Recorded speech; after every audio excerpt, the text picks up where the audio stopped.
Okay, Richard, thank you. Thank you. The subject of our talk this afternoon is a man who was the first African to be awarded the Nobel Prize for Literature, but who had an amazing career in many, many different areas. And our speaker is also a remarkable Renaissance man. He has been teaching Yoruba language at University of Florida since 2006, but he's much more than simply a teacher of language and literature in our faculty. He's a published poet, widely known for, among other books, The Poet Bled and The Poet Fled. He is a figure in Nigerian efforts to promote the arts and protect artists of every kind. But his own preparation, he has a BS from the University of Benin in botany, and then later went on to the University of Reading in England to get a master's in media studies, and he has a doctorate from Ithaca College in the same field. And I think you're going to find him a fascinating person and someone who will enlighten us about one of the great figures in Nigerian and Yoruba literature. So, Dr. Odutola. Well, thank you very much for that generous introduction. Usually because I am more of a performer than an activist, in times like this, the very first thing I want to do is just sing. And I'm just going to sing. Don't worry if you don't know what it is, but I want you to get the mood of the song. And then maybe much later, you will tell me if you got what it is. Ó ṣègbé náà, kò ṣègbé. Àló ṣègbé náà, kò ṣègbé. Ìbá ṣègbé máa gbé tèmi o. Àsìkò tí ìbá ṣègbé lè ní kú lóko àkọkẹ̀ wálé. Láríkà kú nílé àkọkẹ̀ roko. Ojú ẹlẹ́fọ̀n mi tanná. Ìrù ẹlẹ́fọ̀n mi jòwèrè. Òtítọ́ ẹlẹ́fọ̀n méjì lábẹ́. Well, that was just a signature of one of the songs that I used in Wole Soyinka's productions. So my presentation today is on African literatures with particular attention to Wole. The name is Wole Soyinka. You would see that there's a show in his name if you're going to mix Yoruba with English. So his name is Wole Soyinka. And I will be mixing it up with a little bit of African literature so that we can contextualize what we're doing. So the question is, what is literature? What comes to your mind when you read the word literature? Most people will think of the written word, but I would want to take you a little bit afar from that. The etymology of the word, the roots meaning of the word itself, the term derives from the Latin literatura and literatura, which is Latin, meaning a writing or grammar, originally writing formed with letters from litera and litera, letter. In spite of this, the term has also been applied to spoken or sung text. So what that means in short is that when you cross from one cultural boundary to another, literature takes another form. Literature in the Yoruba culture and in most African countries would also be oral literature. These are a few of the books by Wole Soyinka, and he writes in different genres. You would see The Man Died, which is his prison notes. He's a poet, he's an essayist, and the list goes on. And we're going to just meet the man. So this he can fill a bookshelf with his books. The most recent being The Chronicle of the Happiest People on Earth, which he wrote during the pandemic. So there are genres of literature. You have prose, novels, and short stories. Wole Soyinka writes in all of those. Drama, this is one area Wole Soyinka excels. And we'll be talking about one of his plays, which is Death and the King's Horseman. Poetry, he has a few collection of poetry. Let's introduce him formally. Wole Soyinka is a Nobel Prize laureate and a Nigerian. He was an exile at some point, but that we will talk about later. And he has been described by the New York Times as one, I quote, of the most compelling literary voices in Black Africa.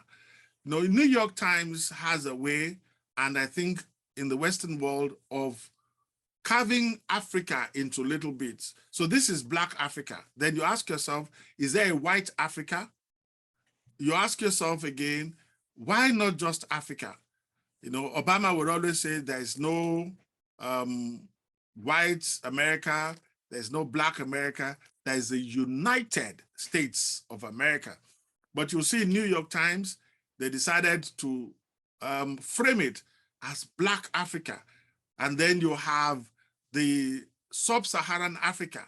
And then you have things like the Maghreb, you have people like the North. So these are all perceptions that Wole Soyinka in his works tries to work against, to say that let's think of humanity as opposed to all of these divisions. So he has a collection called Idore and Other Poems, and A Shuttle in the Crypt, two powerful and distinctive volumes of Wole Soyinka's early poetry. And they could be very turgid. They're not just something that you read ordinarily. You need to devote time to some of the works. The first set of poems, Idore and Other Poems, traces the author's increasingly radical political awareness and the growth of his appreciation for Africa's indigenous cultural traditions.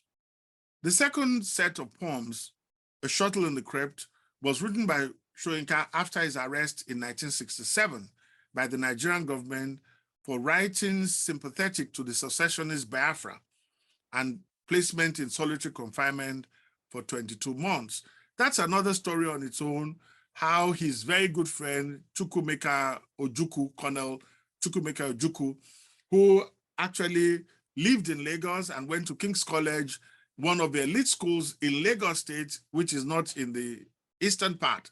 So some of these, maybe when we're doing question and answer, I might help to help you to understand the geography of Nigeria and why this is important. Wole Soyinka always stands for humanity, and he has lots and lots of stories where he's gotten into trouble trying to rescue somebody who he thinks is being oppressed, and the person would ask him to show it. He has all such interesting stories. So he has voice for his works, and every time they ask him, why did you write this poem? He says, look, there are some themes that will work well in poetry. There are some others that will work well in essays, and there are some that will work well in drama, and he's had a lot of that. So these poems penned during his imprisonment, often in the dark, on cigarette packs and toilet paper, describe the loss of human contact and ponder the future of Africa. Continuously at war with itself. Taken as a whole, Soyinka's early poetry may be viewed as a valiant effort to reconcile the mysterious legacy of the old with the often harsh realities of an entire continent's abrupt entry into the 21st century. Now, Wole Soyinka was in the UK, where a lot of the founding fathers, if you would like to say, were also outside of the country. And they were the ones that led the liberation or the independence of Africa. And some of them were writers. One very good one is Leopold Senghor of Senegal, who, with others, created this idea of negritude. Now, Wole Soyinka really attacked this whole concept of negritude. And he said, does a tiger need to pronounce his tigritude? And the old man didn't take it funny at all. But through the help of people like Abiola Irele, Wole Soyinka started to see reason why the Francophone subjects needed to pronounce their negritude, needed to pronounce their blackness, just like the brothers in the 60s during the civil rights movement would have to pronounce that I'm a man. When you get to a position in which you make another human being reassert, affirm that he is a man. That was what was happening, and Soyinka did not really understand it at that point, but towards the end of the life of Leopold Senghor, he did understand it. And Leopold Senghor was in Senegal. You had people like Jomo Kenyatta. He also wrote a book. You have people like Walimu Nyerere. And so the writers, the visionaries, were the ones that were leading the independence struggle at that time. And Soyinka saw them. But the failure, the expectations were really aborted. It didn't come out the way he wanted. And he used all means possible to speak against them.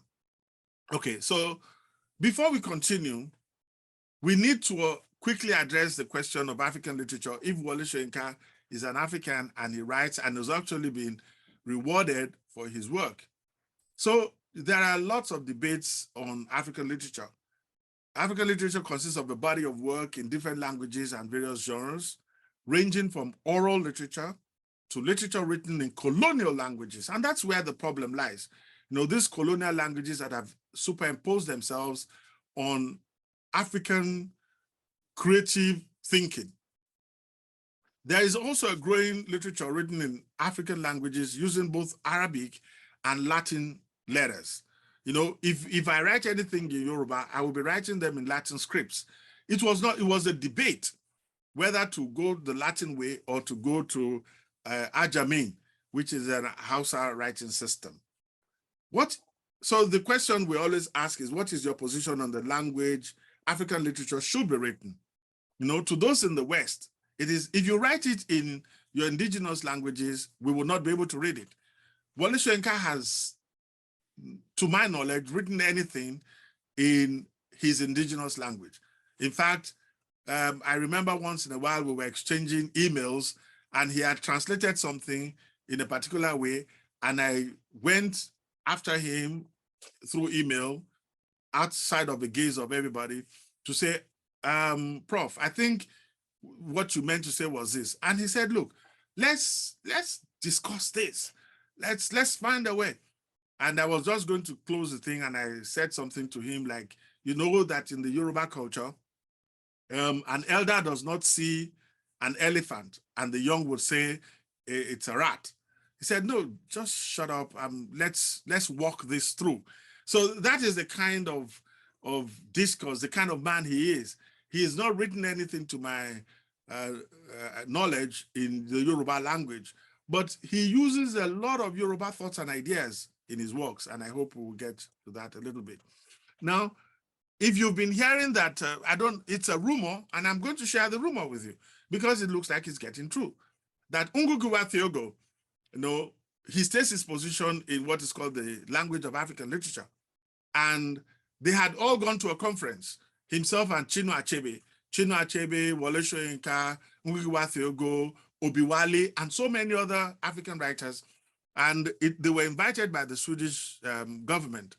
And Ngugiwa Thiong'o said, it is preposterous that a conference on literature in Africa is being held far away in Sweden.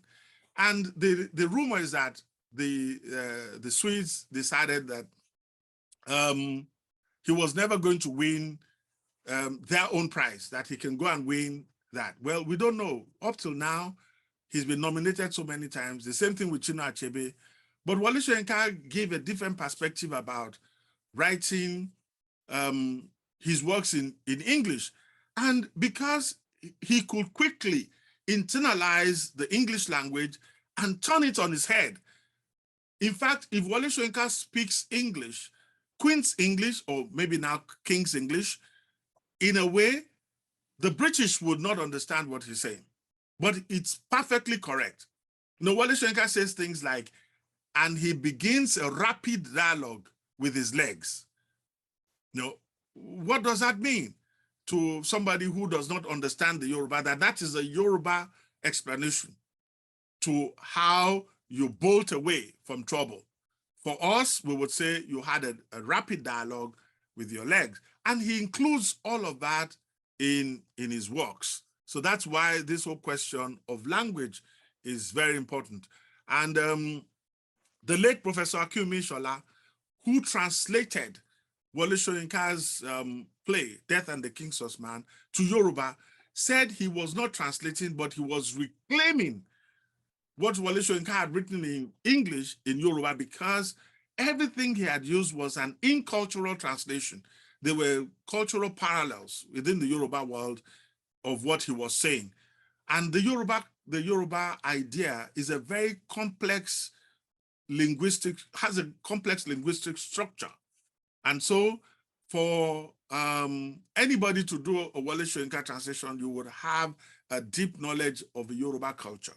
So let's just move on. So the whole question of what is African literature leaves out some of the writers, indigenous writers, because there are writers in Nigeria who actually just write in indigenous language. And one of them, if you can see it, is a guy called Fagunwa. And they're never included when there are big conferences like that. So we're always asking, who should be at the top of African literature? Should it not be D.O. Fagunwa, Okediji, Dejo Okediji, or people like Adebayo Faleti or Akinwumi Shola, those who actually help the language itself to develop, those who challenge the language for things that are deep and not just superficial ideas. So what are the main arguments of those who think, there are two arguments between Wole Soyinka's camp and the other? It's all the question of imperialism. And for Ngugi wa Thiong'o and others, imperialism continues to control the economy, the politics, and the cultures of Africa. Then what is imperialism and how is it different from colonialism? It is inauthentic for African writers to write in colonial languages like English and French rather than indigenous languages. Are there certain kinds of stories that are more or less African? So this is something that will go on, and it's at the portal of understanding Wole Soyinka. The man himself, if you must know, was born the 13th of July, 1934. He was born as Oluwole Akinwande Soyinka. But over the years, he dropped the Olu. Olu actually is a short form of God. Oluwole, that is, God has entered the house, is what the name means. He dropped the Olu and became Wole Soyinka. And there began another, well, not a debate, just his peers started to throw darts at him, because WS is also the initial of William Shakespeare. And he just liked it. He lived in England anyway, so he liked the WS. And every time he uses it, his peers, people like Professor J.P. Clark, would say, but he's not Wole, he's Oluwole, he's OAS. Well, I don't know how to put that, but that happened, and it was in the newspapers. So he was awarded the Nobel Prize for Literature in 1986. That's about 36 years ago. He's known as a distinguished man of many parts. Is a poet, a playwright, a director of his own plays. I'm not sure I have ever heard that Soyinka directed somebody else's play, but he's a director of his own plays, of even his own films. He's a novelist. He's written quite some, but that is not his forte, because writing a novel is a long distance thing. But this is a man who is very frenetic. He's all over the world. In fact, during one of his celebrations, his son called him in public that he was an airport father, because if you wanted to meet him, you just find out what airport and when he will be coming, and then you meet him before he flies off to another place. But those who know him know he's a doting father. He's generous to a fault with his children. All these are in the public domain. He's an essayist and he's written quite a number of polemical works. He's also done translation of Dio Fagua, A Forest of 1,000 Demons. He translated it from Yoruba, and he created some words that English did not have, things like gomid, because he wanted something to represent what was in Yoruba, what was not in English. He's also a filmmaker, and his story of filmmaking is fraught with a lot of controversies. Ossie Davis directed one of his plays, Kongi's Harvest, and both of them quarreled because he did not like the directorial concept of Ossie Davis. Later, he went on to shoot a film, which you will hardly see. It's called Blues for a Prodigal, and it was during one of the administrations in Nigeria, and the Secret Service were all around chasing him, and they were moving set and stuff. So the film never got really done, but they were able to do some things. He's an actor. He's also acted in some of his own productions. He was in Kongi's Harvest. He was there.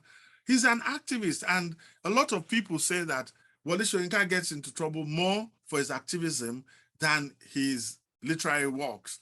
It's when he crosses the line between the federal forces and the enemy camp, that's when he gets arrested. Or when the Abacha administration were gunning for his head.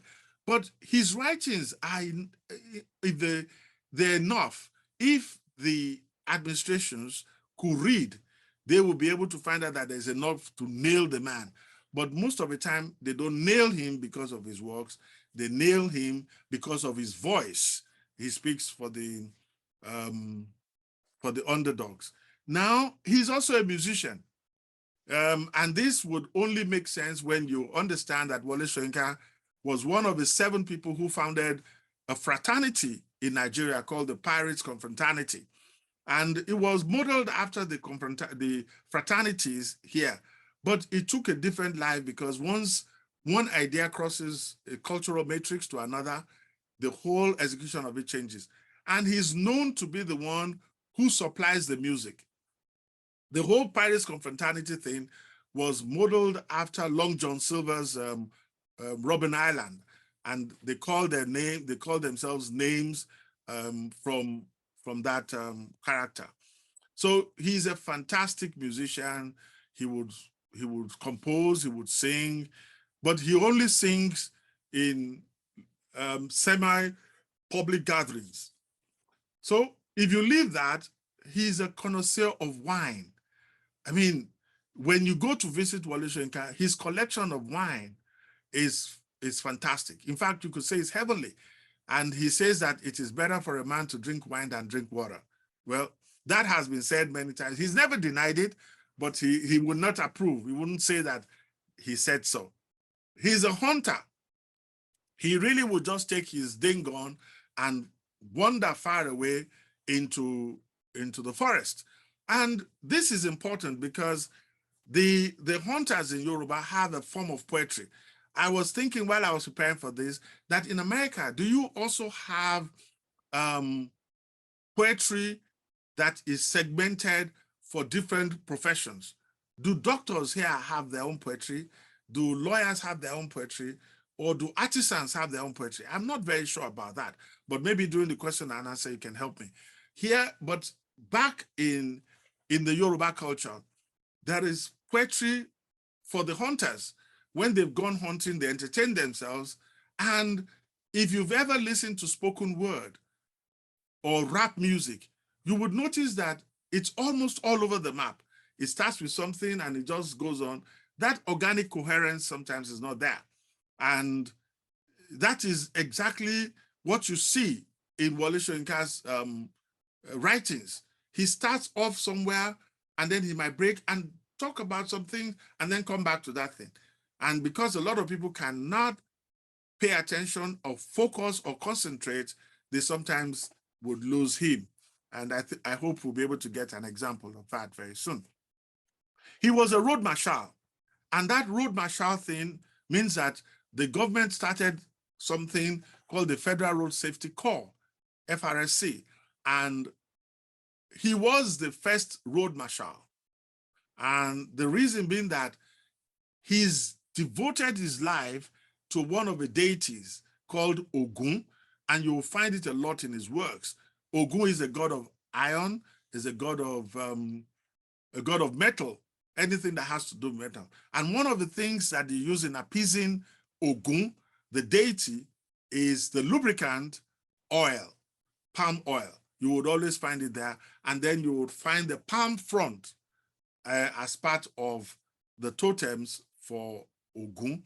So you would see that his creative life and his real life seem to merge. And he has a play called The Road. Be like the road. May you not walk when the road is famished. That is a play by a book by Ben Okri, which also derives from that play. And these are Yoruba expressions. They're prayers when the road is famished. Because sometimes the roads in which you actually ply on, they used to be rivers. And so the rivers, some of the rivers, a river became a road. And the goddesses of a river sometimes demand blood. And that is an explanation of why accidents happen in some place.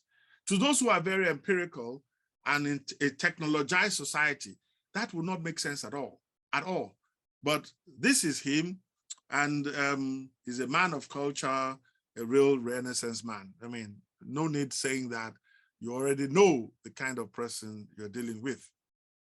So let's have an example, and it's called the telephone conversation. I have a 2-minute clip. This telephone conversation is something that has intrigued a lot of scholars and students and creative people. I have chosen one, which is animation, and I hope I can play it. If you can hear it, please let me know. I'm going to play it, and let's see, and we would probably, there's a text. I copied the text of it. Let's see. Okay. I think what I just need to do is, okay. No.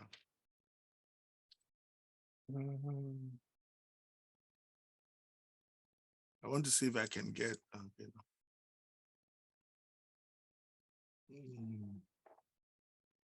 Let me stop sharing for a while. I'll come back. I'll come back to it. I just want to see if I can.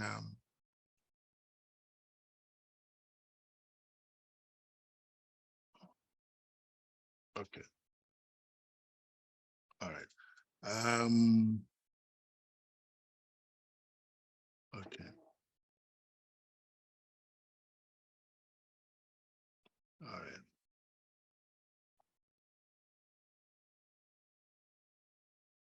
Okay. This is all technology, so let me. All right. Okay. Okay. Once I can play it, I will get back to you. Okay, shortly. All right. Okay. Okay. So let conversation. Okay. Right. Just hold it. Let me see. Let me go back to share screen. Okay. Telephone. Yes, this is it. Yes. Okay. Can you see? Can you see the telephone conversation? Okay. Now, Let's do the test. Can you hear it?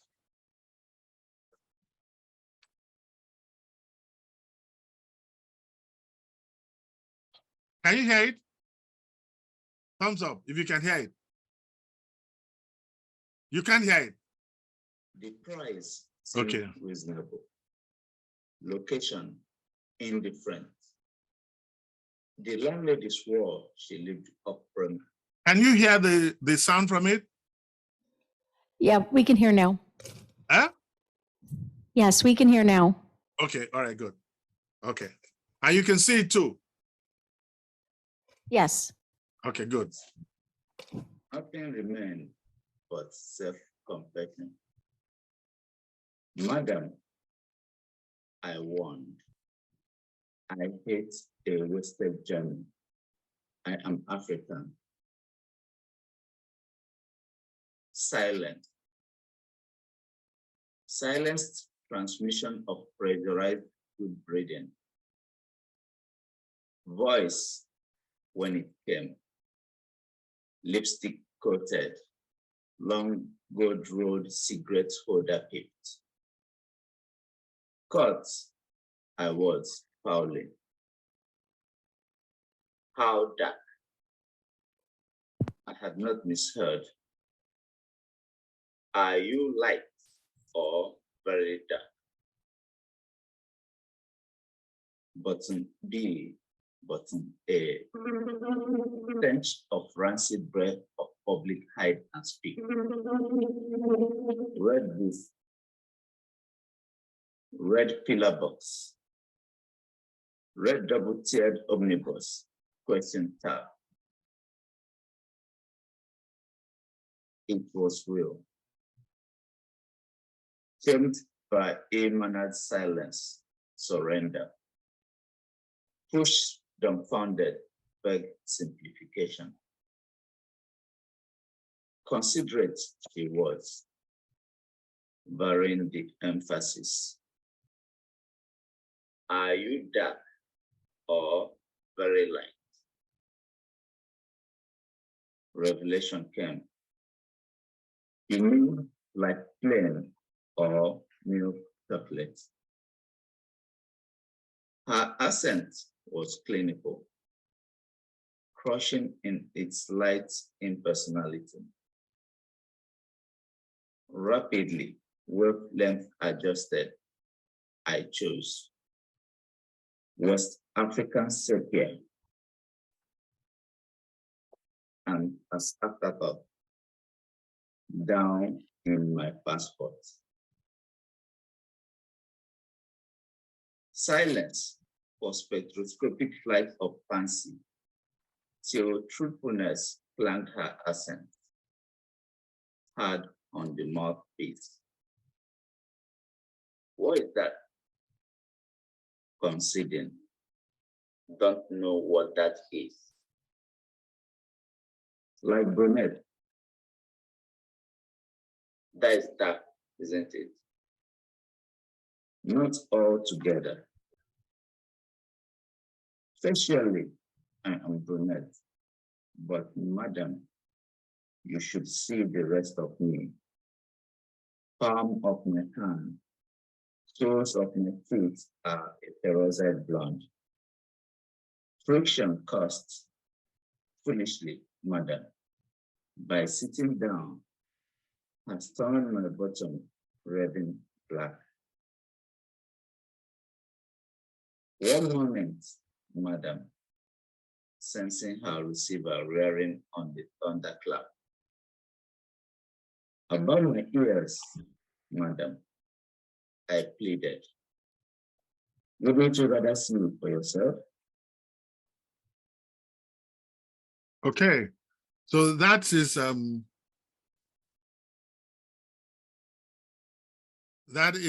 a rendition of one of his poems. And if you search, there are so many of them that people try to interpret, to give it that kind of spin. Because if you see the way it's written, it's it's written in a way that it's almost a dialogue between two persons. So let me go back to my PowerPoint. And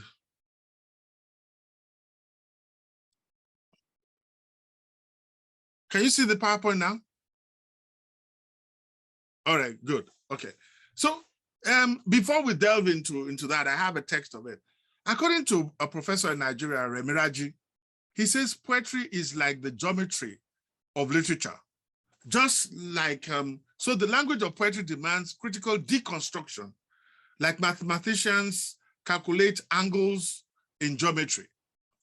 On another level of appreciation of poetry, we are told that the way a poem welcomes you and how it lets you go at the end are very important candlelights in poetry. So the poem we just listened to with the animation, you would see that the visuals sort of help. But if you just look at it on the surface, you will be wondering, yes, the title of it is The Telephone Conversation. And this was his experience when he was living in the UK. And anybody who's lived in Gainesville will know that there are times when race comes in when you're trying to get a place to live, and for reasons that I cannot explain. But that is exactly what the poem was about. It was an advert in the papers. There was usually the owners, the landlady, will put up an advert asking that they have rooms to let, and they will describe it and put their phone number. So that's what the poem was about. And I have been saying to myself, what would it be if instead of the woman, the landlady, we had a landlord? What would the conversation between a male and a male, yet divided on racial lines, what would this poem be like? Would it still be the same thing?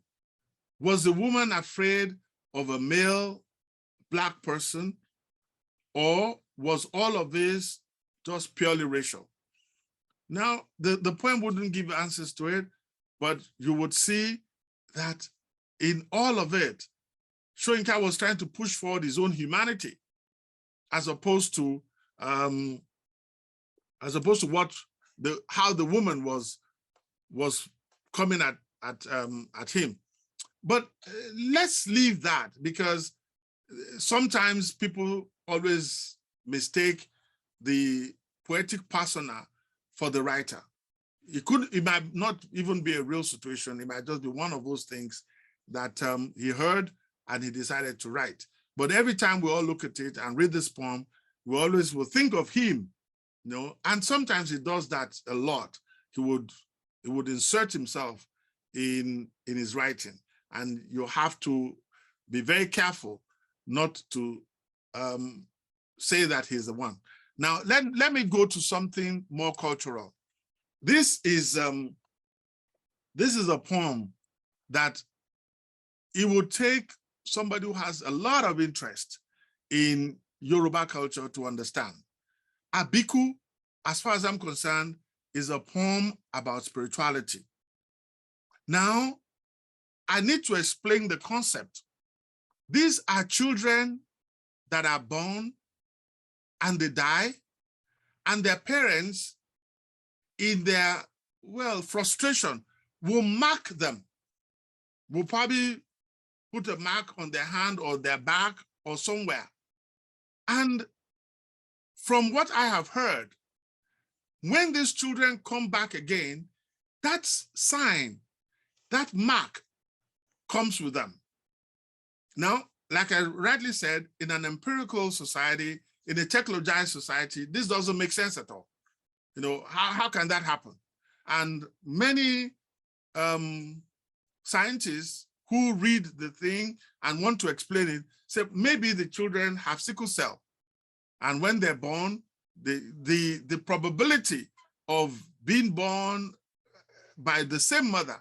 And there are many stories of Nigerian leaders who died in the prime of their age, and there's a categorization.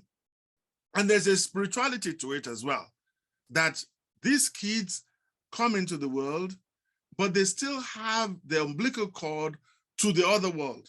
And they're constantly chatting with those in the other world. They're called names.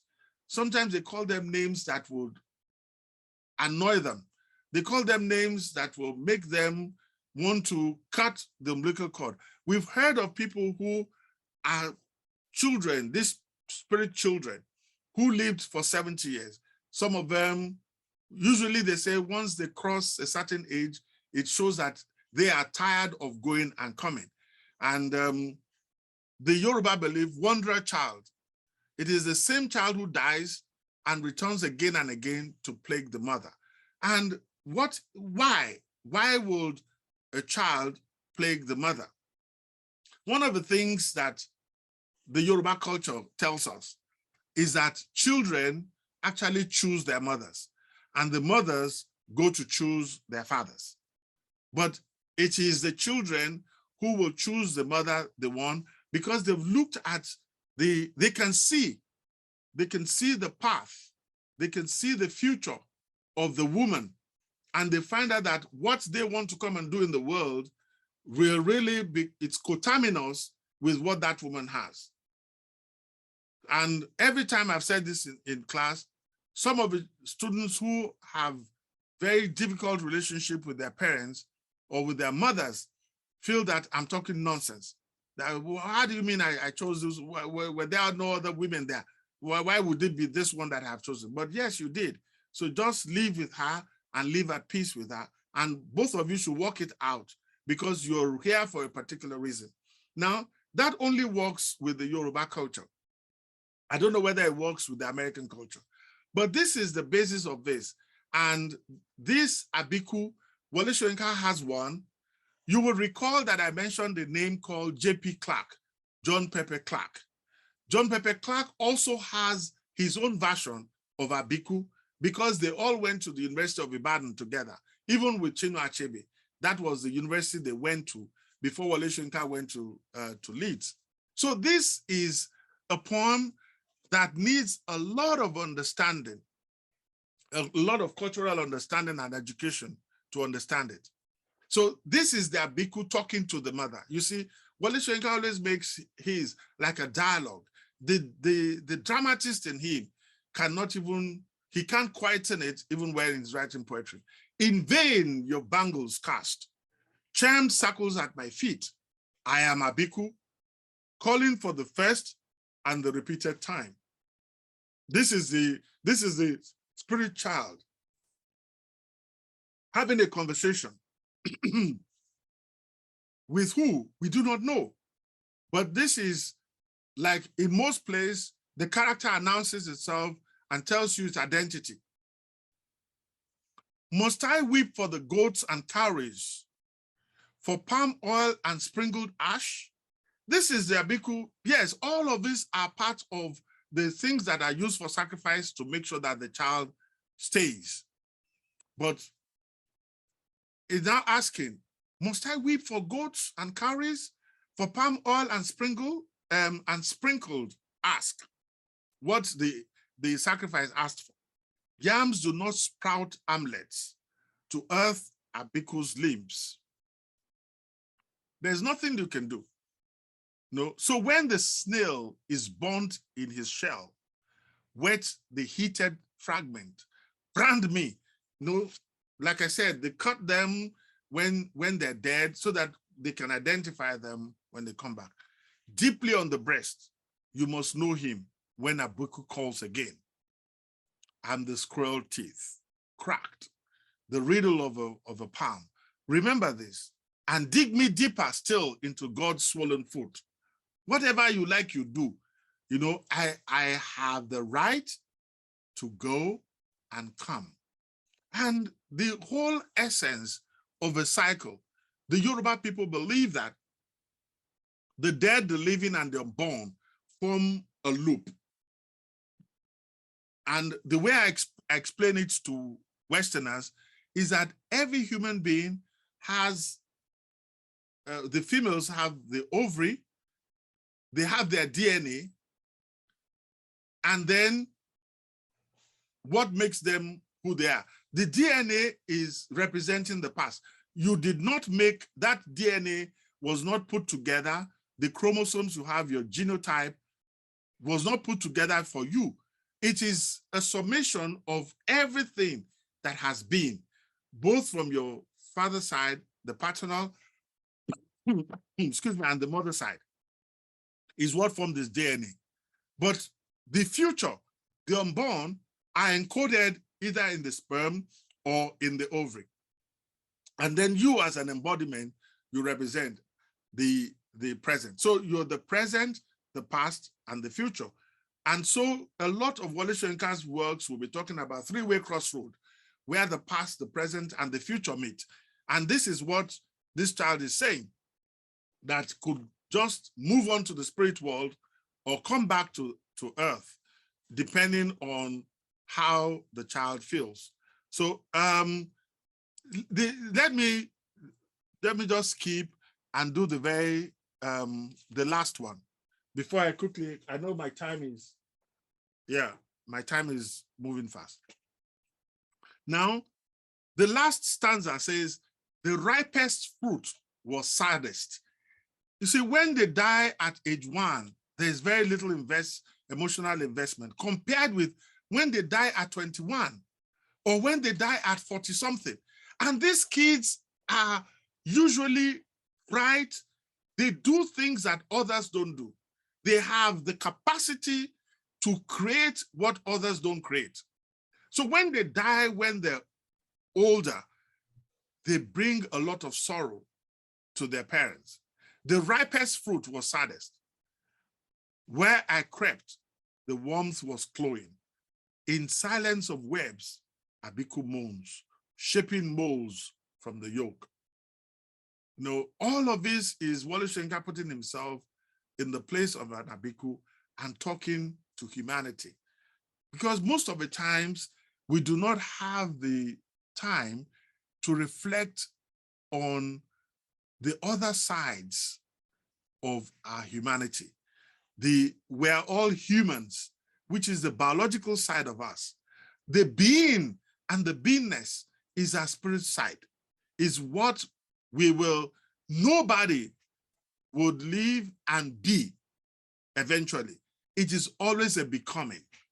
No matter what age you are, that cycle of co-evolution would always be there. And these are some of the things that Wole Soyinka talks about. Let's leave poetry alone. So apart from poetry, drama was another that he's very well known for. And is there anything else? Death and the King's Horseman, is a play that has been staged in America, has been staged in India, it's been staged all over the world. And there are people in Philadelphia who have become experts in this. It's not a play that is easy to put on. And one of the things you would notice, if you have lived for long in Gainesville, you're not likely to find any of the African plays on stage. Rarely would you. The University of Florida does not have the capacity to put up plays like this. The best they can do, the closest they can get to, are the African-American plays, because this is a director's play. A director that does not know his onions will never get near Death and the King's Horseman. It is a play in which an actor would learn pages upon pages, and you must be able to enact it, or else it will just turn to mere stories. So Death and the King's Horseman, let's talk about it, is based on events that took place in Oyo, and the Oyo is in present Nigeria. If there's anybody here who's been able to see the Woman King, you would know that it was a battle between the Oyo and the Dahomey. And the Yoruba believe that the language we speak is more of the Oyo people than of the Ife. That would be for another day to talk about all of the empires that existed long ago. It's an ancient Yoruba city of Nigeria. So in 1946, now what Wole Soyinka did was that he did not pay attention to the chronology of events. He used his dramatic license to recast the events that happened, but he put them all together. And this is a play that had actually also been staged in Yoruba language, all Yoruba language. And he now decided to write an English version that was not exactly like the Yoruba version. And it concerns the intertwined lives of Eleshoba, the king's horseman, the one who follows the king everywhere. I don't know what equivalent it will be today. Maybe the private secretary, but this, or the butler in UK. This is somebody who knows the ins and outs of a king and the rule. The reason why there is a lot of discontinuity in the development in Africa is that when when a new king comes, everything about the old is buried. So the new king is not influenced by what the old one did. He would have to consult with the oracle to get new ideas and new inspiration. So that if they were going on a wrong trajectory with the old one, they would not continue it. You would have to sit down and commune with the spirit in order to get it. Eleshoba was the chief horseman, and he had a song called Olunde, and who was studying medicine in England. And then there was the colonial district officer, Simon Pilkins. Taking a pill that can kill you is what the colonial officers were. And Simon Pilkins, the king has died. The chief horseman, by tradition, has to commit death. You would see that I put it in red. They say suicide. You see, death in the Yoruba pantheon of gods is one of the messengers of the gods. Just like sickness, drunkenness, these are not something that a person becomes. These are things that the deities would inflict you with because of something you have done, so that something else would happen. So do we take responsibility for some of our actions? Is a criminal because he's a criminal? Or does the society prepare the crime and then the criminal would execute it? Should the criminal only be looked at as a criminal? So it's the same thing about destiny and predestination. And these are the issues that Wole Soyinka wants to take. This Eleshoba can commit death without suicide, can call on the Ajogun to come and end his life. But you see, the nearest in English is called suicide. So he has to accompany the ruler to heaven. Now, we must get some things clear. The heaven of the Judeo-Christians is not the same heaven with that of the Yoruba people. The God, the G-O-D you mentioned, if you check the Jews, it is not even a name that is pronounceable, Yahweh. They had to put those vowels in them. It's an unpronounceable name. And if in truth you're created by a higher force, will that higher force have a name? So these are some of the things, and they accompany, you would see even all the things the king needs, because the king is supposed to be the deputy of the deities. Okay, so the lines in the play are very complex. And full disclosure, as a young man, I had the misfortune of being an understudy in Death and the King's Horseman. And let me give you one of the lines. I love it so much. And it says, "And death came calling. Who does not know his raps of reeds? A twilight whisper in the leaves before the great Araba falls? Did you hear it? Not I, not I," swears the farmer, snap his hands round his head and begins a rapid dialogue with his legs. Ah, and Ifeanyi spoke no more that day. A twittering chicken in the household of Ifeanyi. Did you hear it? Not I. The not I bird. That is, it's something that even for the audience, they have to pay attention in order to understand what he was saying.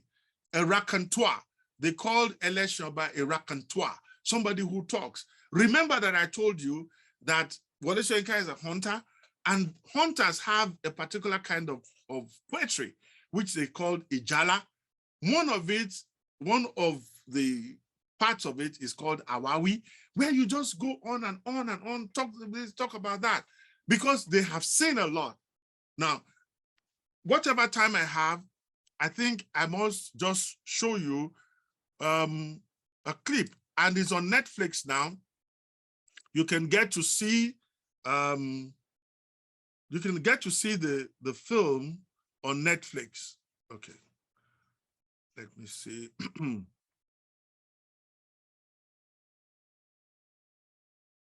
I want to, this looks like a good point to end it.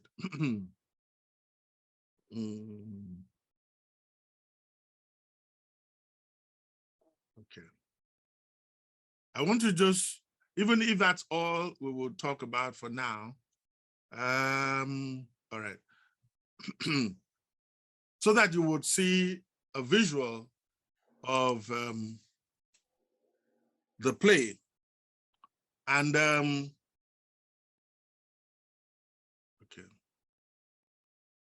The horrible thing about this production is that the young man who directed it died before the premiere of the movie, but it's now on Netflix. You can get to see it. So this is a thriller, and the guy with the beard is Eleshoba. Okay.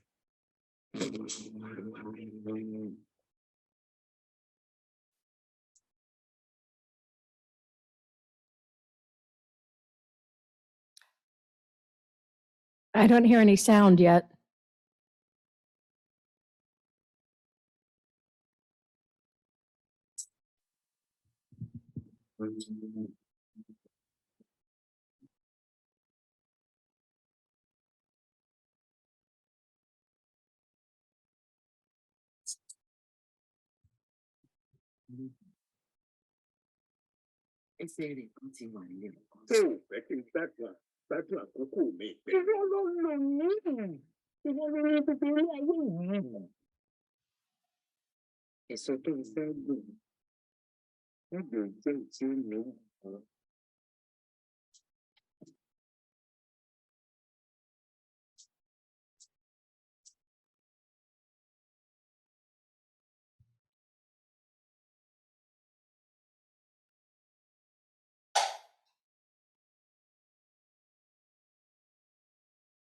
Some strange custom they had, because the previous dead, someone wasn't seen as to commit suicide. I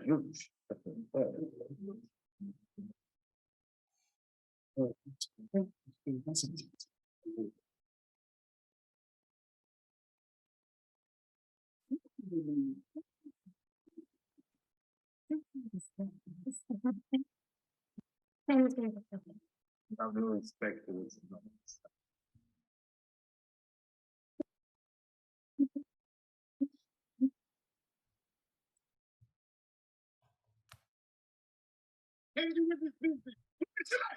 Ẹlẹ́sìn agbẹ́jàrí ayé lọ́wọ́ ọkùnrin ìdánù nígbà tí ó bá fẹ́ láàbọ̀ yìí kò tó ìtúlẹ̀gbẹ̀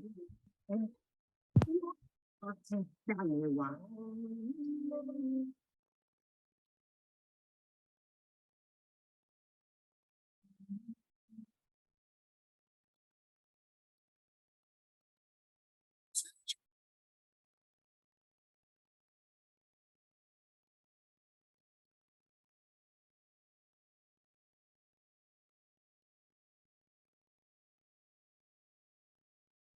Okay.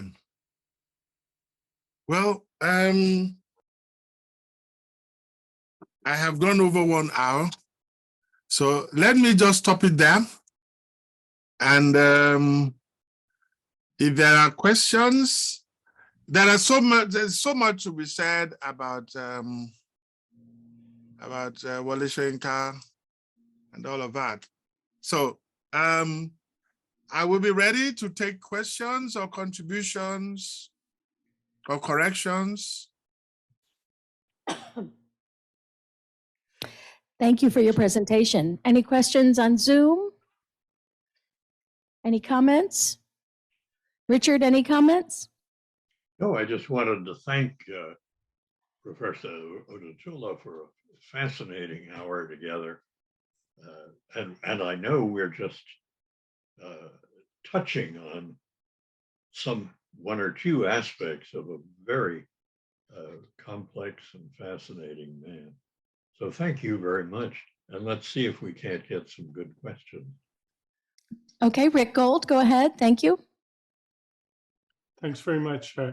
The film you just showed, as well as the poem about the baby that returns, reminds me of a concept that I encountered in Morocco, which is called the sleeping fetus. And what that means is that the fetus in the culture can be viewed as staying longer than 9 months before being delivered. And it's something that's quite important to the culture. It comes out in the literature. In reality, I think that it was a way for women whose husbands have disappeared one way or another to legally claim that the husband was the father. But nevertheless, it was important. It was reflected in culture and in oral culture and written culture. And it just seems to be in many ways a counterpart to some of the Yoruba ideas that you were sharing and that came into the literature of Wole Soyinka and others. Well, I was smiling because you were directly, what you just said, I have a living example. My grandmother's name, when she was alive, was Omokpe. That is, the child was late in coming out. And well, that is what they called her. And in her family, at least as far as I understand, there was really no case of infidelity, but people come to my grandmother because she started to grow her teeth from the upper one instead of the lower one. And they felt that she had a power of a word. If she said anything, it was going to be. And people will come to her sometimes when they wanted that kind of blessing on what they were doing. But she is P.O. Roberts, Patience Omokpe Roberts.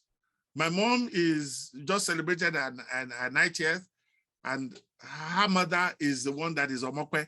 And I asked her, and she told me the story. So the thing about medicine and the explanation to some of the things that happen in the Western world, when it's a reductive and empirical, where you break down things into its units with the hope that when you bring it all together, it will make sense. But for the Yoruba culture, as we are, if you're sick, we don't give you a poison to kill the pathogen. We give you a herb to strengthen your system so that it can fight the pathogen. And that is one. There are some illnesses and diseases you have that are a result of metaphysics beyond human. And this means that certain things has to be done in order to appease the deities, or else you will keep on having that disease. Now, Wole Soyinka put it in the preface that he does not want his play, Death and the King's Horseman, to be a clash of cultures. It was not meant to be that.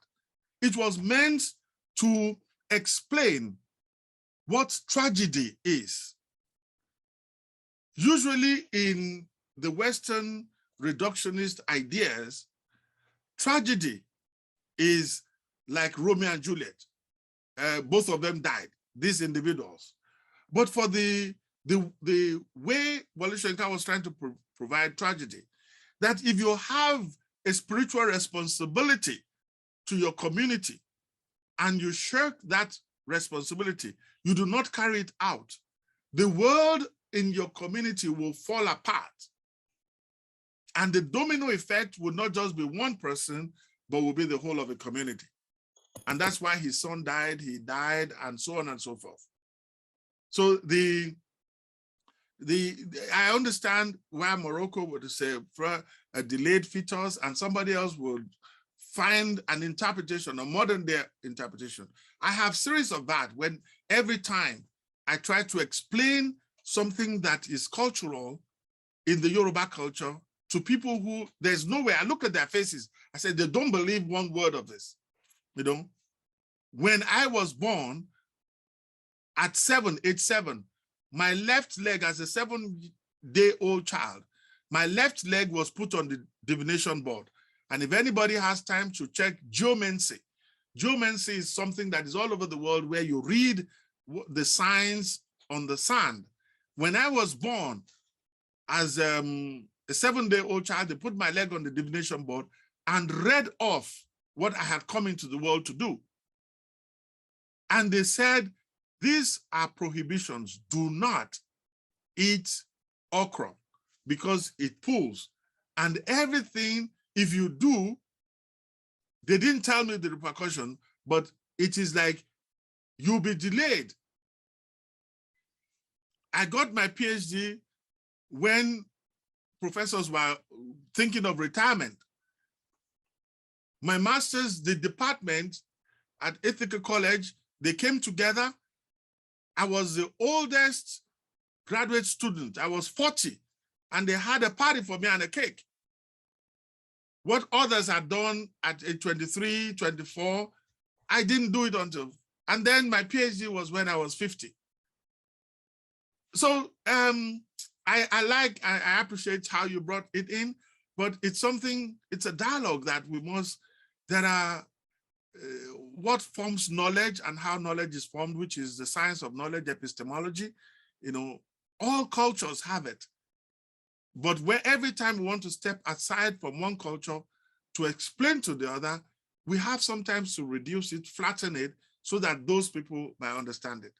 And the only way I explain to students about what was done spiritually, my left leg being put on the divination board, the only Western idea is that there are children that are born and you take the amniotic fluid from their mother and type it. Before the child is born, you can know that that child is lactose intolerant. You're not good, there's nothing you can do about it, but you tell that child, do not take dairy. Of course, that's the only thing the child will take, and they will call you up from wherever you are. So this is something I can speak forever on. Anyway, thank you very much, sir. Well, thank you very much for your contributions today and to this course. I thank you for all of us, and we'll see you again next week. Thank you. Thank you very much.